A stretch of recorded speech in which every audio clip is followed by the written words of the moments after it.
You often hear people talk about how getting out into nature gives them a change of perspective. But what happens when your profession is nature on the biggest possible scale? Dr. Becky Smethurst is an astrophysicist who studies supermassive black holes and galaxy formation, but says that rather than making her feel small, it does exactly the opposite. The answer to the question that I'm researching is, how do black holes grow so big? We still don't know that yet. And I think it's that deep-rooted sort of love and passion for something and the fact that you can feel so connected to it in your everyday life. On walks like this, you can come out and just look at the stars and just sort of gaze up to them, that it does keep that passion going. I'm Chris from Canopy Stars, and this is A Life More Wild. Join Becky now for an evening stroll around a nature reserve near the South Downs, as she gives a few pointers on spotting planets, explains what the movies get wrong, and dodges a swan.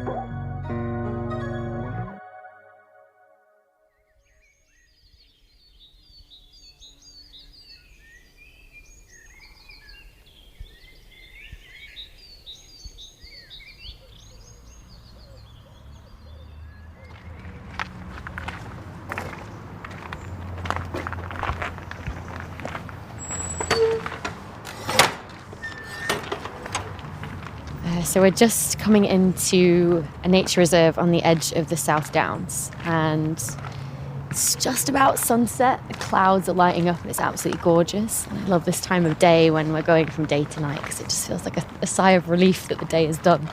I know most people wouldn't come out on a walk around about this time, but for me as an astronomer, it's an absolutely beautiful time to come out and just watch the stars just pop out. And despite the fact that there's lots of trees around us, which isn't the best for stargazing, I know, I just love that feeling of sort of being both cocooned in trees but also able to see the sky above you as well. It just feels so magical, catching those little glimpses of the sky through the trees.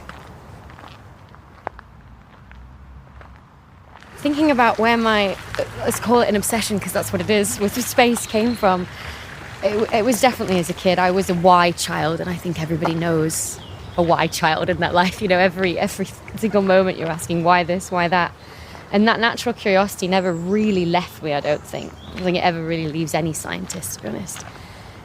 And when I was a kid, I remember seeing this star in the sky that was this reddish colour, and I just remember being fascinated by it and turning to my parents and saying, what is that? Why does it look a slightly different colour to all the rest of them? And they didn't know the answer. And at the time, as about an 8-year-old, that shocked me that my parents didn't know the answer to something.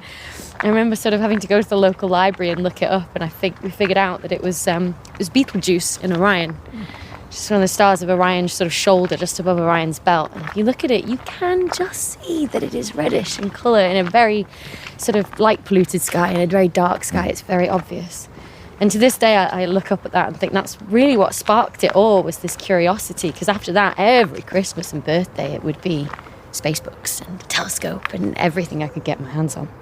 We've come across some swans with a very fluffy signet, and we're just pausing to let them know we don't mean them any harm. We will attempt to walk past them.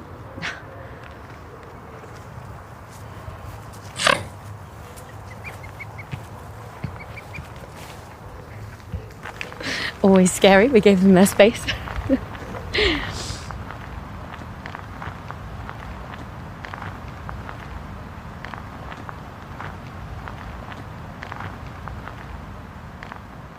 Yeah, so we've just paused a little bit by the river here, just seeing the sort of peachy, pinky, candy floss clouds through the trees all lighting up with the sunset. I just love this feeling at this time of night. It almost feels the same feeling I get in the autumn when everything sort of, calms down after the summer.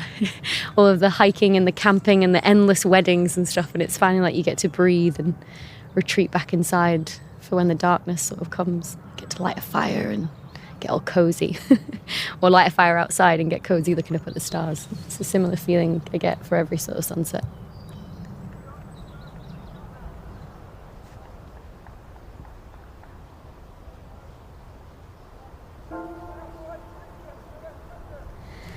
And it's funny because when people think about space, they they think about it as being this such a remote alien thing, but it is nature in its own sort of sense. You know, as we walk amongst, you know, trees and grass and gravel and the swans we passed earlier, you know, you think all of the processes that created this, you know, created stars and galaxies and black holes as well. It's all the same laws of physics at work. And so, you know, I get the same feeling stood up on top of a mountain overlooking, you know, the countryside as I do staring up into the stars. It's that similar sort of connection that you feel when you're just being outside, you know?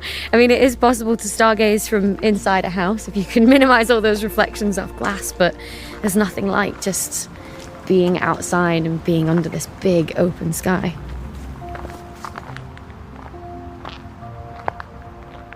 Some of my best memories have been at work, up a mountain in an incredibly remote location away from light pollution, using, you know, professional telescopes that are, you know, tens of meters across in terms of their mirror, and you essentially set it going for half an hour, staring at this one patch of sky for half an hour to collect as much light as possible. And you think, well, what am I going to do in that half an hour? Twiddle my thumbs, sit inside, scroll my phone? No, I'm going to go outside and just look up at the sky for that time and just take it all in, because I'm literally in such a privileged position to enjoy a sky like that is so dark, because there's, you know, so many of us, we live in such a light polluted area that, you know, you lose that connection to the sky, and we don't have that privilege of, you know, seeing the Milky Way arching out overhead every night.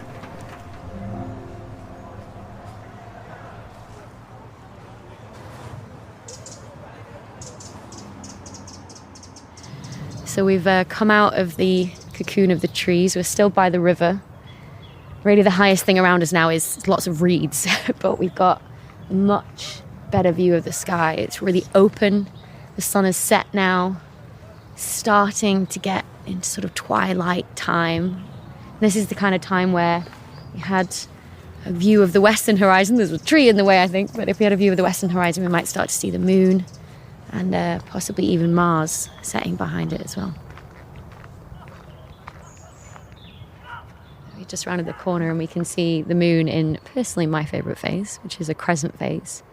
I like to call it a toenail moon because obvious reasons. It looks like a toenail.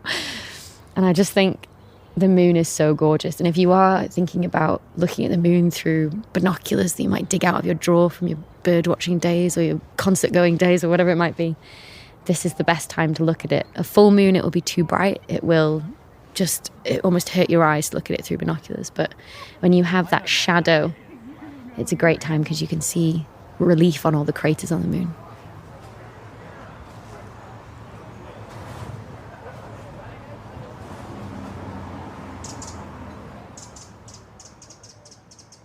So I finished my PhD in astrophysics a few years back now, so 2017.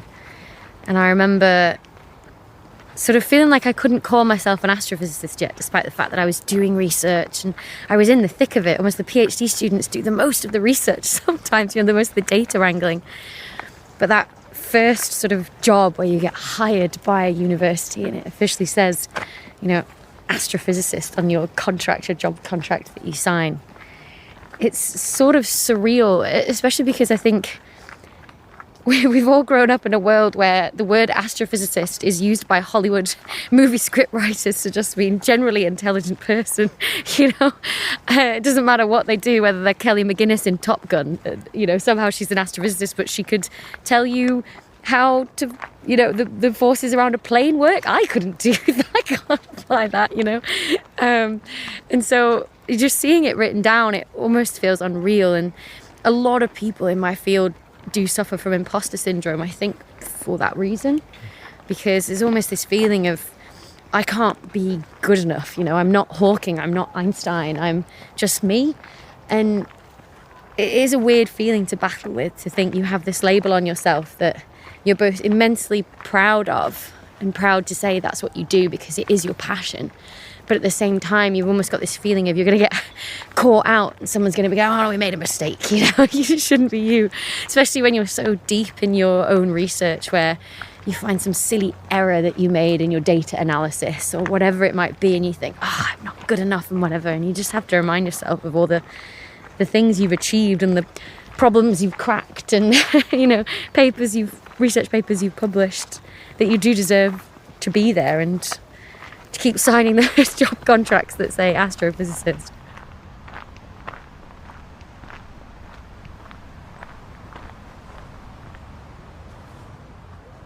So we've shifted out of a gravel path now and we're walking across a boardwalk that's over all of the reed beds.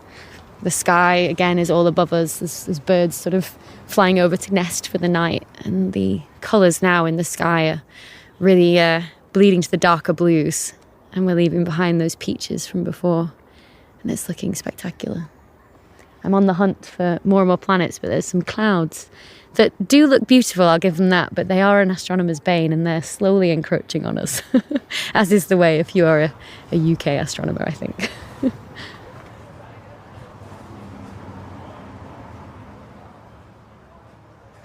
So I do talk a lot about space and astronomy online, on social media, just trying to give people a connection to it, because I think a lot of people early on decide that or have been told by society that physics and maths is hard and not for them. And they cut themselves off from this wonderful thing that is like, you know, getting out and enjoying nature. And I personally think if you look at the night sky, yes, just in itself it is beautiful, but it becomes ever more beautiful when you know what you're looking at. So I speak about this sort of stuff online because I just want to share that passion with people and bring that joy that I feel into their lives. And whether that is, you know, just the joy of figuring out that what you've spotted in the night sky is a planet rather than a star and being able to track it over the next couple of days and see it moving.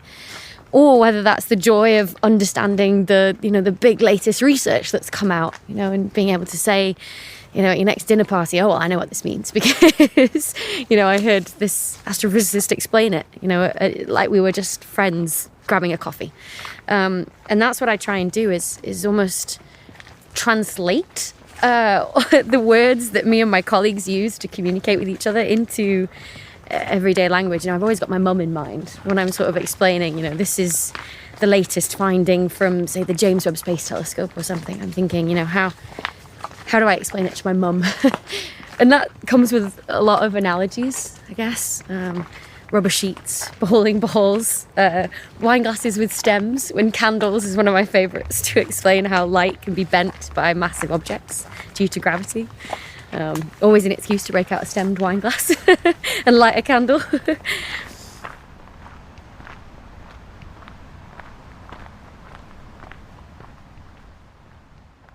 Sort of coming to a part of the boardwalk where the trees are encroaching back on us, and because it's getting darker now, it really does feel like walking into a bit of a black hole. It's a real tunnel of trees, and there's a lot of midges around, I'll tell you that as well. Definitely know we're in nature now. But the eyes are slowly adjusting to the gloom under the trees, which is, I guess, a lesson for stargazing as well. I think people, you know, step outside and look up and expect to be immediately wowed by the stars. When you just come, you know, from your kitchen out the back door or something, the blaring lights of home, and your eyes are used to that kind of a light and aren't ready to see the, you know, much fainter lights of the stars. That light has travelled for, you know, many light years to get to us. And so one thing, if I give anyone a tip for stargazing at home, is just wait, you know, 10, 15 minutes out there before you head back in. I think one of the really fun things to do is actually to almost stand in the dark of your kitchen for 10 minutes before you go outside and then look up, because then you'll get that much more of a wow moment when all the stars pop out that you know didn't expect to see because your eyes haven't adjusted yet. It's, you know, it's the same thing when you go to bed at night, turn the light off in your room and you go to sleep and you can't see a thing. But if you wake up in the middle of the night, your eyes have adjusted, pupils have widened, and all of a sudden you can make out all of the shapes in your bedroom again. So, you know, give your eyes that opportunity to adjust and enjoy the night sky in the dark as it should be.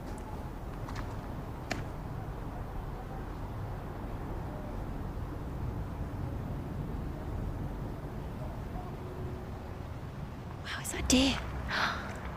We're just coming to the edge of the nature reserve, and there is a deer in the long grass next to the path. And it's so fantastic to see. You would not see this in the daytime because it would be hiding away from all the people, but at night, things like this come out. It's wonderful.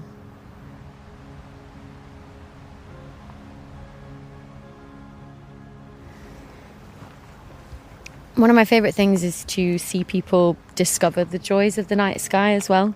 So my favourite planet is Saturn. It's beautiful. I mean, it really is. You take one look at it and you fall for it, you know. If you like it, you should have put a ring on it. And one of my favourite things to see is to see people look through a telescope at Saturn for the first time and realise that they can actually see those rings around it with their own eyes.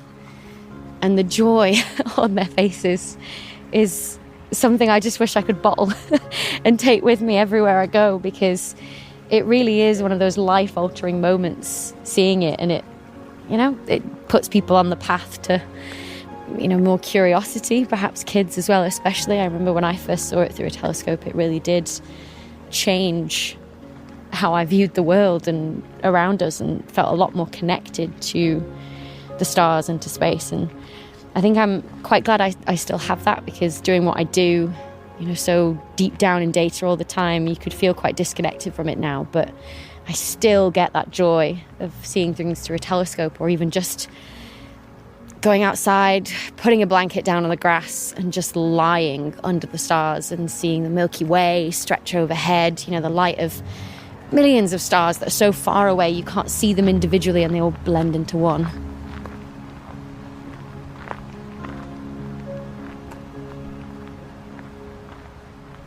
So when I talk about how much I love to stargaze, there are some people that ask me, don't you get this feeling of almost insignificance, a feeling of being so small in comparison to the vastness of space? And I know people get sort of more and more anxious the more they look up, and I can understand completely where that feeling is coming from, because that feeling of being so small can be very overwhelming. But for me, the feeling I get is more of hope.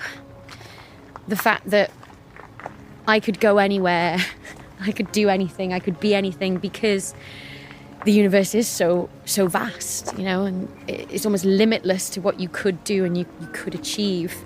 And the sense of being small is almost comforting to me, because it's like you could fail, you could make a mistake, and it will be fine in the grand scheme of the universe, It's sort of like a don't worry about it. Things are small fry. But, at the same time, you have the entire world, the entire universe at your feet. So off you go and enjoy it.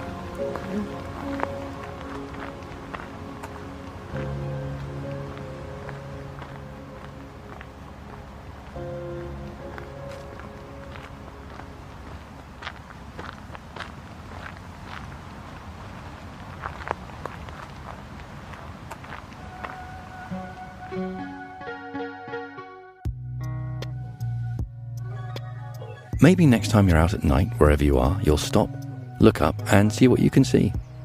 Perhaps for the change of perspective, to spark a little curiosity, or just because it's beautiful. Next time though, we're going all the way from distant galaxies to tiny little pigs. We'll be visiting Inclusive Farm in Bedfordshire, where Mike Duxbury, who despite losing his sight at the age of 6, has turned a patch of scrubland into a thriving business and given young people with disabilities the opportunity to learn practical skills. If you haven't already, give us a follow on your podcast app, tell a friend about the podcast, and check out @Canopy Stars on Instagram.